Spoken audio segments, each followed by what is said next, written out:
The question that I present to you today is whether or not a libertarian can support Trump's tariffs. Thank you, everybody, for tuning in. My name is Joe Pometto, Joe the Lawyer. Here on this channel, I talk about libertarian views, libertarian beliefs, libertarian ideas in the context of modern politics. If you like my content, please like, subscribe, comment, and share. It's a free way to support the show, and I would like to grow my viewership. The question today is, can a libertarian support Trump's tariffs? Now, I think everybody knows that's watching this channel that libertarians, there's libertarians on the right, there's libertarians on the left. There's libertarians on the right generally are going to be more economically free market minded, government hands off, small government, and then libertarians on the left are going to be supporting things like an individual's right to choose, the right to abortion, or an individual's own liberty to make decisions that they want in their life. And my question is, can any libertarian really support tariffs? So let's first talk about exactly what a tariff is. And I think there's been some misconceptions in the media. A tariff is a charge on importers. A tariff is a charge on importers. So essentially what the United States government is doing is saying for certain goods or goods from certain countries, the importer themselves has to pay a tax, right? A percentage fee to the United States government in order to have the right to import those goods from that country or that particular good, right? Tariff can apply to just certain industries, certain goods, or can apply to entire country, which is something that Donald Trump did here.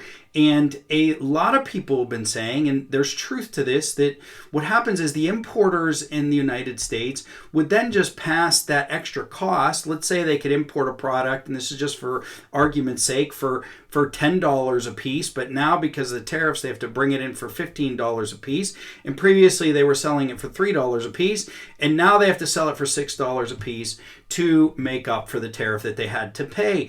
And that is true. The costs of a tariff can be pushed off onto the consumer after the company brings the goods in and then sells it to the American public. However, the cost of the tariff can also be pushed on to the supplier themselves, right? The supplier themselves, and the supplier, the importer can say, well, you need to pay more.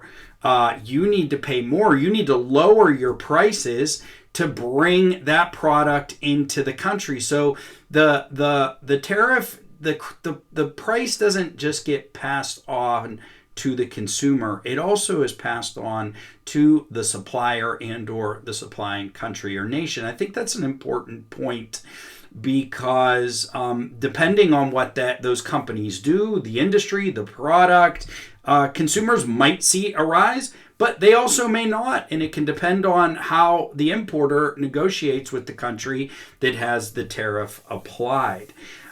So traditionally, libertarians are extremely free market thinking. And the idea goes is that if barriers to trade are removed, such as tariffs, then two countries will reach a sort of equilibrium with each other where, let's say, for instance, in China, it is cheaper for them to hire people in order to make clothes, textiles, iPhones nowadays. And the country that needs those supplies and can buy them in bulk is going to, if there's no trade barriers, is going to benefit from lower prices. And that country where it's cheap to make it is going to benefit because they're going to get jobs and industry in their country. And in a way, it is a bit of a race to the bottom. However, there's something I think that is the crux of the free market thinking on tariffs and why people like Thomas Sowell and others have come out against these tariffs is in the long run, a country that has less barriers to trade will adapt and evolve with newer technologies over time and will create competitive advantages in more high tech, high information, high cost of, let's say, human effort areas. So, for instance, the United States has not placed tariffs, or not to a great degree, on a lot of countries over the last 70 years and has been signing all these trade agreements.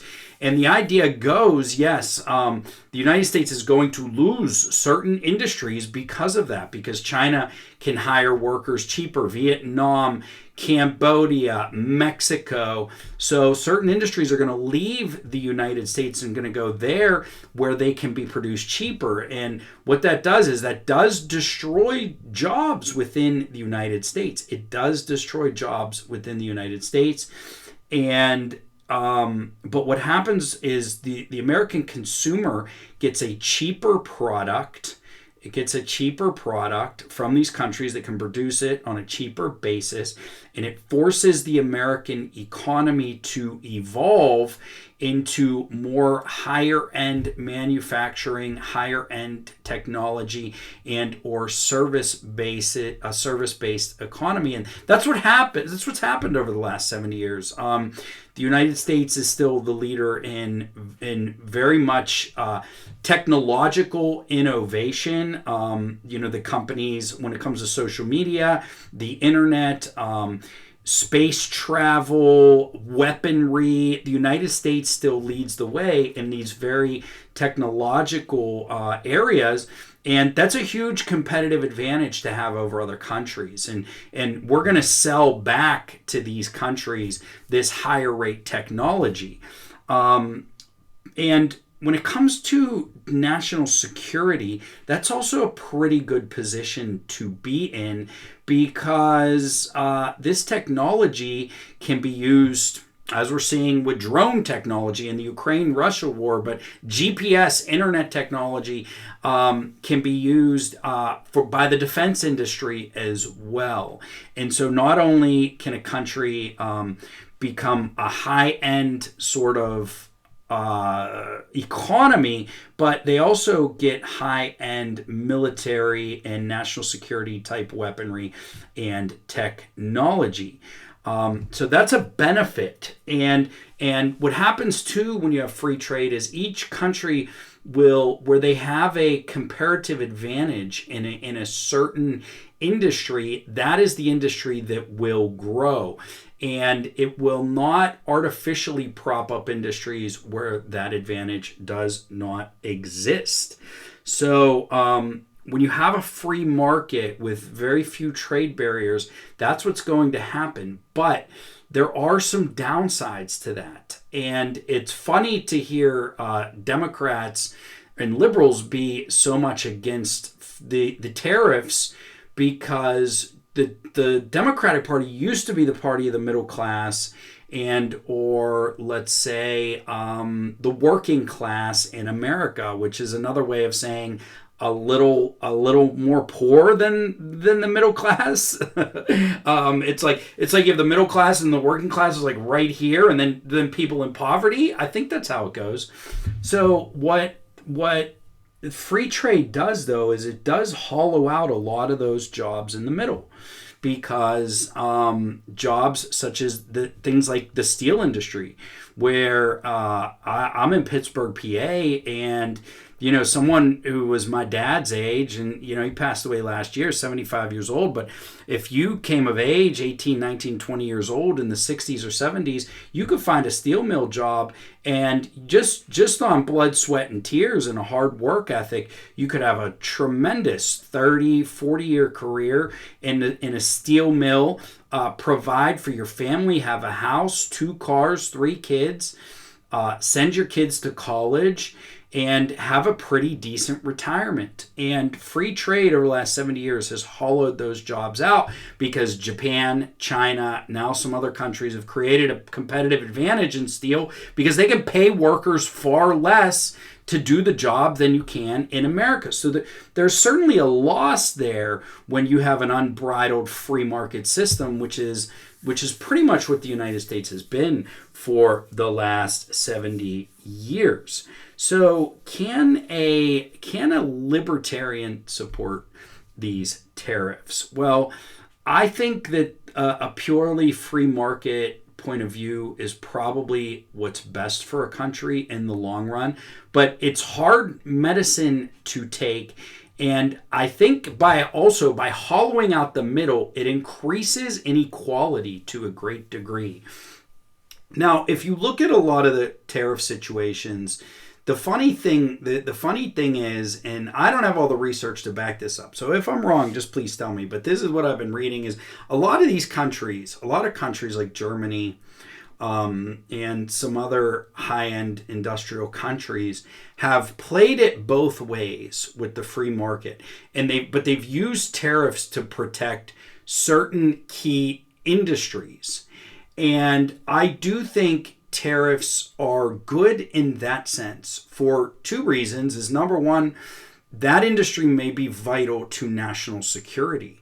And the United States, by being such a free market trader over the last 70 years, things like steel, we've lost most of our steel manufacturing. I mean, what if we go to war with China? What if Japan is no longer our ally? And let's say that the Japanese produce a lot of steel, but let's say the Japanese steel industry moves to China, Cambodia, Vietnam. Those countries sign some sort of alliance, and they stop selling steel to the United States. We got to work from square one. So I think tariffs are useful to protect certain key industries, and I think tariffs are useful in order to protect a certain amount of jobs. And I think that's what Donald Trump wants to do here.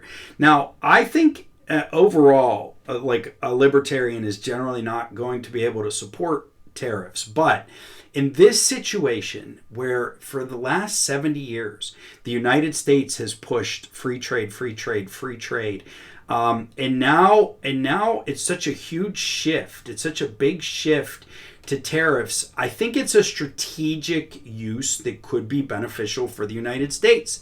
Now, if the idea is to punish these other countries or try to create an overwhelming surge in American manufacturing, I don't think that's going to work. And I think it could hurt the economy in the long run. I say I don't think it's going to work because Donald Trump's term is only 4 years. And it's very, very likely impossible that another president come in and do away with a lot of these tariffs, whether it's a Republican or a Democrat. But right now, in this moment, where the United States has not used them for 70, 75 years, it's a shock, and it's a tremendous negotiating tool.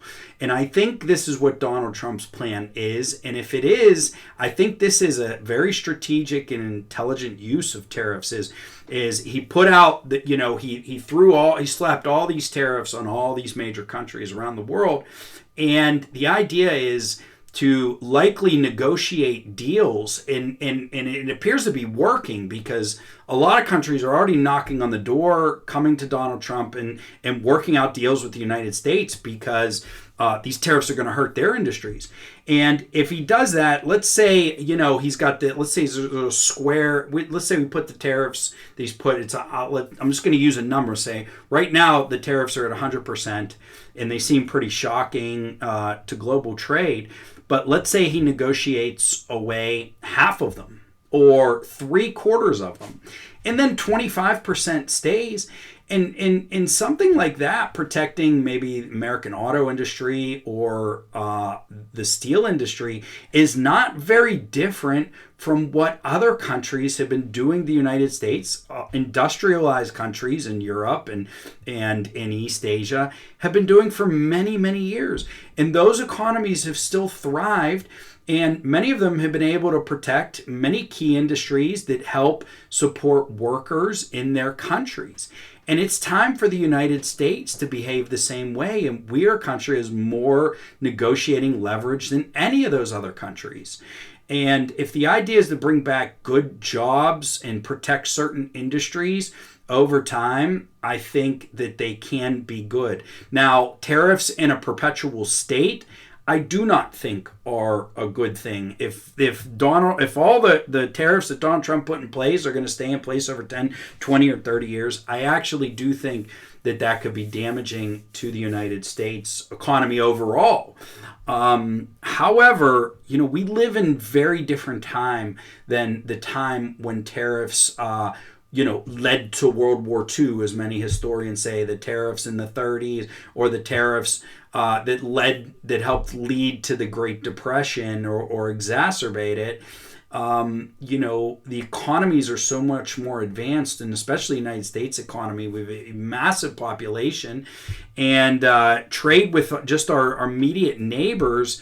It honestly may not make as big a difference, and I don't think it's as likely to lead to war as it would have or did back in the 30s, when there weren't as many industries or as much diversification or technology as there is now. So I am on a wait and see approach, because there's also a principled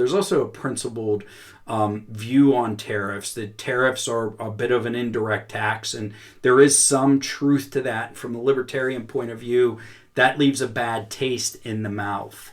But I'm on a wait and see approach. I want to see the effect that these tariffs have over the next 4 years, how Donald Trump negotiates them.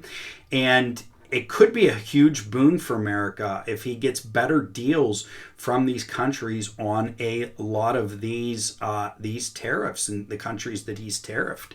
And let's say, one country standing with a whole bunch of tariffs, and that's China, but we've normalized or improved relations with the rest of the world.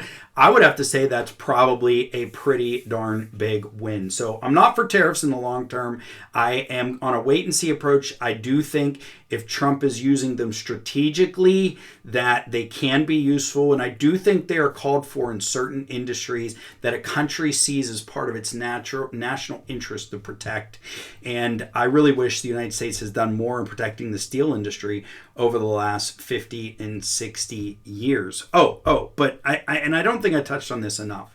Republicans have always traditionally been the free traders and would always oppose tariffs. The Republican Party has changed so much. It's more of a populist party now, right? Because as just in a distinct manner, Republican Party of the past would have opposed tariffs just on basic principle. The Democratic Party is interesting, though, because the Democratic Party has traditionally been the party of workers and or the middle class. And the Democratic Party has traditionally supported unions. And that was seen as supporting middle class and working class jobs so that people would have living wages. And the Democratic Party has been that way for a very, very long time. But now the Democratic Party is opposing these tariffs, and it feels very odd. And it's like, is it just because Donald Trump is imposing them? Would the Democratic Party have been in favor of them if Bernie Sanders was the president? Because not long ago, I believe he supported tariffs, and he was one of the few Democrats. So the Democratic Party is morphing into sort of a party that its identity is based on, I think, these very niche liberal policy issues, and then anything that opposes Donald Trump. And that may work in the short term, but I think it's disastrous for Democrats in the long term. I think they need to preserve themselves as the party of the working class and the middle class, or they can't just surrender that fight to the Republicans. It could make their electoral chances very difficult in the future, but it also just turns them on their head as well, and they're just like the Democratic Party is now just becoming like a sort of populist party that's maybe a little to the left. And the Republican Party is this populist party a little right. And we're stuck with two populist parties in America that don't really function on principle. And maybe for a short period of time, that is beneficial. Maybe that's the way things need to be right now. But I don't think it's going to benefit the Democrats, especially in the long run. And I'm not sure the Republicans can maintain it too without a charismatic figure as like Donald Trump. And he's mostly just charismatic to the right, but you can't deny that his followers, his people, his voters, a certain percentage of them are very, very excited about Donald Trump. So in a very limited sense, I think a libertarian can support tariffs. I think on a wait and see approach as a long-term policy position, I don't think you can, and I don't support them. But using them as a mechanism right now to benefit our country in certain industries and to get better deals, I think it could be positive, and I'm on a wait and see approach. All right, thank you everybody for tuning in to Libertarian Front. If you like my content, please like, subscribe, comment, and share. I'm trying to provide maybe intellectual stance on some issues facing our country that you won't get in a lot of the other pop politic channels. All right, thank you everybody for tuning in. Please like, subscribe, comment.